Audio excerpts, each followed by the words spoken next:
Hola, me llamo Emery. Yo estoy cansado y feliz. Estoy en mi cuarto. Mi cuarto es silencioso. So watching the videos, one of the things that I got was the sense of a lost culture. In Guatemala, they lost the sense of the Mayan culture, and in the Peru, they lost the Incan Empire, um, mainly due to the incoming of the Spanish uh, conquerors taking over and destroying their culture. And that was something that I thought was very similar because it's the same thing that happened to the Native Americans in North America when we came over here. We took their land and forced them to change their ways or relocated them or tried to educate them in a different way than what their natural ways of living were because we thought our culture was better or was correct rather than their culture. Um, Another thing that I saw was the sense of preserving culture and history. Like, despite having essentially destroyed everything, or when we came over here, or we're trying to build upon that and educate, like, what happened, what was left behind still, and how big of a deal it is. Like, the Incan Empire was massive, and they built their buildings and cities in such a way that they're still present today because they're able to resist earthquakes and everything. Another thing that I saw was the integration of historical and modern architecture.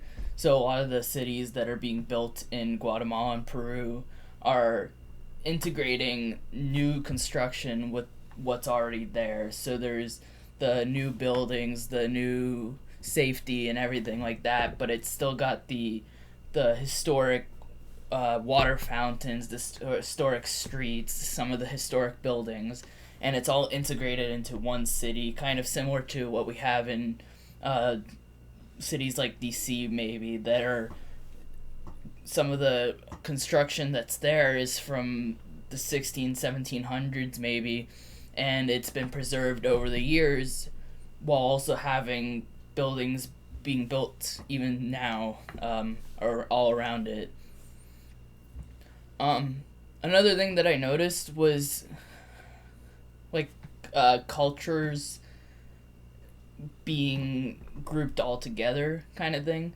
Like um, in Peru, I think it was the Chinatown that they had, where it's the Asian culture. They're all grouped into one specific area that they are able to communicate and kind of preserve their culture in this different culture while also embracing the current culture they're in. And that's something we do see quite often across the United States, not just with Asian culture, but there's also Spanish culture, Portuguese culture, German culture, like any cultures. You can find a sense of community everywhere. Um, I know there's for Portuguese culture, which is what my family's from. There's Portuguese clubs all around, including I think at least two of them in Florida. And there's Portuguese, a Brazilian community, fairly large one in Orlando as well. Another thing I noticed was the importance of music and art in general. Especially in the Guatemalan culture, there was a lot of art based around their religious ceremonies or even just what they're wearing on a day to day basis. And music is a way of expressing how they're feeling, who they are, kind of thing. And that kind of translates to what we have today, although it's a lot more blanket, kind of black or white thing we have, where it's just what's socially accepted, I feel, as like good art or good music or whatever, rather than what, like, exploring what it could be.